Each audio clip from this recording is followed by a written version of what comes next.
আমি ক্ষমতাকে প্রশ্ন করতে চাই, রাজনৈতিক বাধা আমাকে থামাতে পারবে না, আদালতে আনিস আলমগীর। এদিকে সিএসসির সেই বিতর্কিত বক্তব্যের ব্যাখ্যা দিল ইসি। জানাবো আওয়ামী লীগের অস্থিরতার রেসিপি, নির্বাচনী ঝুঁকি বাড়ছে। এবং সর্বশেষে জানাবো বয়ের কোনো কারণ নেই, নির্বাচন নির্ধারিত সময়ই হবে বললেন তারেক রহমান। এতক্ষণ শুনলেন সংবাদ শিরোনাম, এবারে বিস্তারিত। আমি ক্ষমতাকে প্রশ্ন করতে চাই, রাজনৈতিক বাধা আমাকে থামাতে পারবে না, আদালতে আনিস আলমগীর। রাজধানীর উত্তরা পশ্চিম থানায় সন্ত্রাসী বিরোধী আইনে করা মামলায় গ্রেফতার সাংবাদিক আনিস আলমগীর আদালতের রিমান্ড শুনানিতে বলেছেন, আমি ক্ষমতাকে প্রশ্ন করতে চাই, রাজনৈতিক বাধা আমাকে থামাতে পারবে না। আদালতে আনিস আলমগীর বলেন, তালেবানরা আমাকে অ্যারেস্ট করেছিল, তখনই মৃত্যুভয় দূর হয়ে গিয়েছিল। মাননীয় আদালত, আমি সাংবাদিক, আমি ক্ষমতাকে প্রশ্ন করি, গত 2 যুগ ধরে আমি এটা করে এসেছি। তিনি বলেন, আমি ক্ষমতাকে প্রশ্ন করতে চাই, আগে খালেদা জিয়া ও শেখ হাসিনা সরকারকে প্রশ্ন করেছি, বর্তমানে ইউনূস সরকারকে করছি, ভবিষ্যতে যারা আসবে তাদেরও আমি প্রশ্ন করব। আমি হালুয়া রুটি খাওয়া সাংবাদিক হতে চাই না। তিনি অভিযোগ করে বলেন, ইউনূসের বাড়ি আক্রান্ত হবে কেন বলেছে, 32-এর ভাঙার প্রতিহিংসতা বহন করতে হবে। 13 নভেম্বর লকডাউনের নামে আওয়ামী লীগ যা করেছে তা ভবিষ্যতে বড় ইভেন্টে কি প্রভাব ফেলবে তা ভাবায়। ডক্টর ইউনূস যদি চান সারা দেশকে কারাগার বানাবেন, বানাতে পারেন। যদি চান সারা দেশকে দোজখ বানাবেন, বানাতে পারেন। সাংবাদিক আনিস আলমগীর আদালতে আরো বলেন, প্যারিস ও নিউ ইয়র্কে বসে দুজন নির্বাচন বানচালের চেষ্টা করছে। তারা আমাকে ফেসবুকে পোস্ট করতে নিষেধ করেছে, টেলিভিশনে যেতে দেয়নি, বিশেষ রাজনৈতিক দলকে সুবিধা দিতে প্রধান উপদেষ্টার কাছে আমার বিরুদ্ধে অভিযোগ তৈরি করেছেন। তিনি বলেন, আমার জব কারো কাছে নতজানু হওয়া না।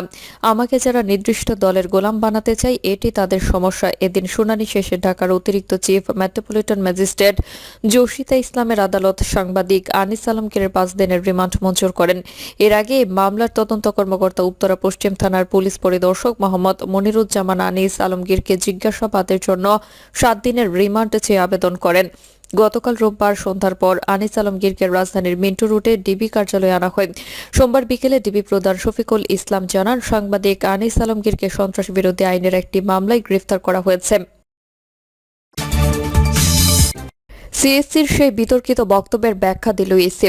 ইনকিলাব মঞ্চের মুখপাত্র ঢাকা 8 আসনের সম্ভাব্য প্রার্থী ওসমান হাদির উপর হামলাকে বিচ্ছিন্ন ঘটনা বলে মন্তব্য করেছিলেন প্রধান নির্বাচন কমিশনার এএম নাসির উদ্দিন। সংবাদ মাধ্যমে প্রচারিত তার এই বক্তব্য ঘিরে সারাদিনেই নানা মহল ও সামাজিক মাধ্যমে তৈরি হয় তুমুল সমালোচনা।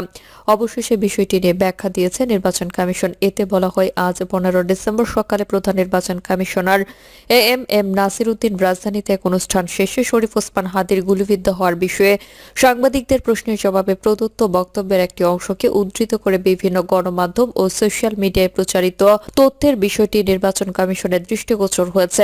এ বিষয়ে নির্বাচন কমিশন তার ব্যাখ্যায় বিজ্ঞপ্তিতে উল্লেখ করেছে, শরীফ ওসমান হাদির উপর সন্ত্রাসী হামলাকে প্রধান নির্বাচন কমিশনার সর্বোচ্চ গুরুত্ব দিয়ে বিবেচনায় নিয়েছেন। এর অংশ হিসেবে গতকাল বিকেল 4টায় আইন শৃঙ্খলা বাহিনীর সর্বোচ্চ পর্যায়ে কর্মকর্তাদের নিয়ে কমিশন জরুরি সভা করেন। সভায় প্রধান নির্বাচন কমিশনার দ্রুত সময়ের মধ্যে হামলাকারীকে আইনের আওতায় এনে কঠোর ব্যবস্থা গ্রহণের নির্দেশ দেন। এই ঘটনায় নির্বাচন কমিশন গভীর উদ্বেগ প্রকাশ করার পাশাপাশি ভবিষ্যতে এই ধরনের ঘটনা রোধে যথাযথ ব্যবস্থা গ্রহণের জন্য কঠোর নির্দেশনা দেন বলেও জানায় ইসি। বিজ্ঞপ্তিতে বলা হয়, সিএসসি মূলত তার বক্তব্যে বোঝাতে চেয়েছেন শরীফ ওসমান হাদির উপর সন্ত্রাসী হামলা আসন্ন নির্বাচনকে বাধাগ্রস্ত করতে পারবে না। কমিশন হাদির দ্রুত সুস্থতা কামনা করেছে এবং তার পরিবারের প্রতি গভীর সমবেদনা জানাচ্ছে। সিএসসির বক্তব্যের বিষয়ে ভুল বোঝাবুঝির অবসান করবে বলেও মনে করে নির্বাচন কমিশন। উল্লেখ্য, এর আগে সকালের রাজধানী গুলশানে ইয়ুথ ভোটার কর্মসূচি উদ্বোধন করে সিএসসি এএম নাসির উদ্দিন। সাংবাদিকদের বলেন, নির্বাচন নিয়ে কোনো শঙ্কা নেই, যত বাধাই নির্বাচন হবে। সুষ্ঠু নির্বাচনের জন্য আইন শৃঙ্খলা বাহিনী সম্পূর্ণ প্রস্তুত, সবাইকে প্রস্তুত হওয়ার আহ্বান জানান তিনি। এছাড়া ঢাকা 8 আসনের সম্ভাব্য প্রার্থী ওসমান হাদির উপর হামলার ঘটনা বিচ্ছিন্ন বলে উল্লেখ করেন তিনি। আওয়ামী লীগের অস্থিরতার রেসিপি, নির্বাচনী ঝুঁকি বাড়ছে।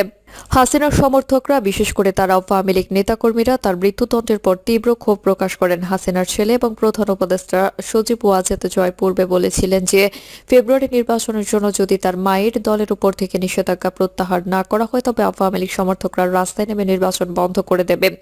জয় দাবি করেছেন যে তিনি এবং হাসিনা দেশের অভ্যন্তরে তার দলের সকল নেতাকর্মীর সাথে যোগাযোগ রাখছেন।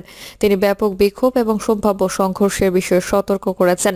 তিনি বলেছেন যে দলের লাখ লাখ কর্মী এবং লাখ লাখ সমর্থক একত্রিত হতে প্রস্তুত। জয় ওয়াশিংটন ডিসি থেকে রয়টার্সকে বলেন, ব্যাপক বিক্ষোভ হবে, সংঘর্ষ হবে। বাংলাদেশ থেকে পলাতক আওয়ামী লীগের নেতৃবৃন্দের অস্থিরতার এই হুমকি দেশটিতে ইতিমধ্যে উত্তেজনাপূর্ণ রাজনৈতিক পরিস্থিতিতে জটিলতার একটি নতুন স্তর যুক্ত করেছে। দেশটি আসন্ন নির্বাচনের কাছাকাছি আসার সাথে সাথে বিভিন্ন ফ্রন্টে উত্তেজনা বৃদ্ধি পাচ্ছে।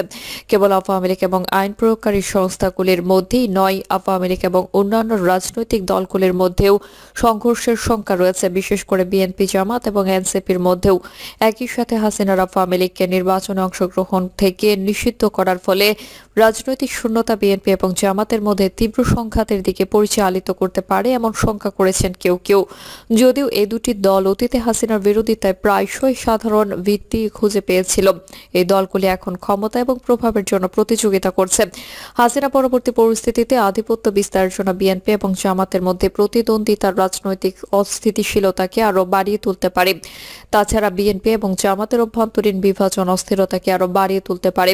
নির্বাচনে এগিয়ে আসার সাথে সাথে এই বহুস্তরীয় দ্বন্দ্ব দলগুলির মধ্যে, দলের মধ্যে এবং রাজনৈতিক বিভাজনের বাইরে বাংলাদেশকে অস্থিতিশীল করে তুলতে পারে এবং অন্তর্বর্তীকালীন সরকারের জন্য একটি গুরুত্বপূর্ণ চ্যালেঞ্জ তৈরি করতে পারে, যার দায়িত্ব শান্তিপূর্ণ ও সুষ্ঠু নির্বাচন নিশ্চিত করা।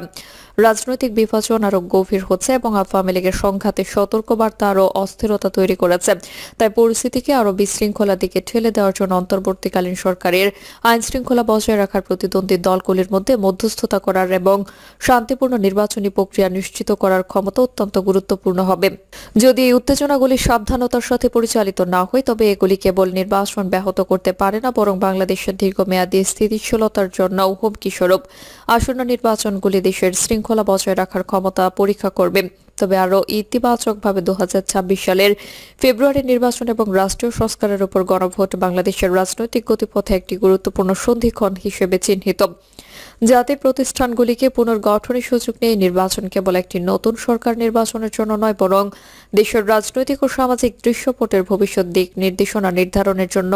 জাতি যখন এই গুরুত্বপূর্ণ মুহূর্তের জন্য প্রস্তুতি নিচ্ছে, তখন বিশ্বের মনোযোগ বৃহত্তর রাজনৈতিক স্থিতিশীলতার দিকে এগিয়ে যাওয়ার ক্ষমতার উপর নিবদ্ধ থাকবে। বাংলাদেশের জন্য ঝুঁকি আগে কখনো এত বেশি ছিল না। বাংলাদেশের গুরুত্বপূর্ণ নির্বাচন এবং গণভোটের তারিখ ঘোষণার পর নির্বাচন নিয়ে সংশয় অনেকটা কেটে গেছে। এরপরও আওয়ামী লীগের হুমকিতে কি অস্থিরতা আসবে, এই প্রশ্ন এখন জনমনে। আগামী 12 ফেব্রুয়ারি 2026 তারিখে একটি গুরুত্বপূর্ণ সংসদ নির্বাচন এবং রাষ্ট্রীয় সংস্কারের উপর গণভোটের জন্য প্রস্তুতি নিচ্ছে বাংলাদেশ। নির্বাচনের তারিখ ঘোষণা দেশের রাজনৈতিক দৃশ্যপটে একটি মোড় ঘুরিয়ে দিচ্ছে।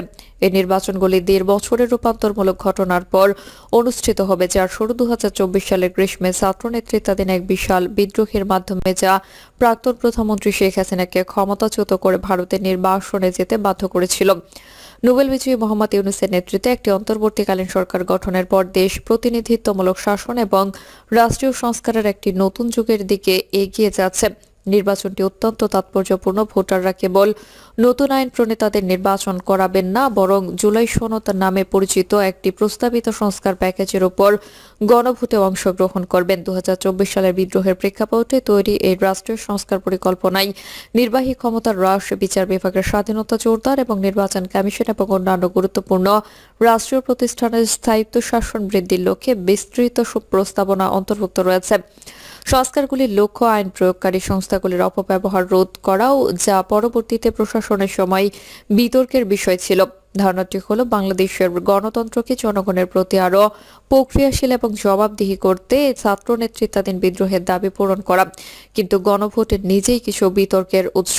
নির্বাচন পদ্ধতি 2026 সালের সাধারণ নির্বাচন অন্তর্বর্তীকালীন প্রশাসনের তত্ত্বাবধানে একটি নতুন ব্যবস্থার অধীনে অনুষ্ঠিত হবে। 300টি নির্বাচনী এলাকায় প্রায় 127.6 মিলিয়ন যোগ্য ভোটার তাদের ভোট দেবেন। বাংলাদেশের ইতিহাসে প্রথমবারের মতো প্রবাসী বাংলাদেশিরা ডাক ব্যালটের মাধ্যমে নির্বাচনে অংশগ্রহণ করতে পারবেন। এই পদক্ষেপকে দেশের সীমানা ছাড়িয়ে বৃহত্তর অন্তর্ভুক্তি এবং ভোটারদের অংশগ্রহণ সম্প্রসারণের দিকে একটি পদক্ষেপ হিসেবে দেখা হচ্ছে। এছাড়াও আসন্ন নির্বাচনের জন্য ভোট দানের সময় 8 থেকে 9 ঘন্টা বাড়ানো হয়েছে। এই সংস্কারগুলি নির্বাচনী প্রক্রিয়ার প্রতি আস্থা ও পুনরুদ্ধার এবং নির্বাচনের নিরাপত্তা ও অখণ্ডতা নিশ্চিত করার জন্য অন্তর্বর্তীকালীন সরকারের বৃহত্তর প্রচেষ্টার অংশ।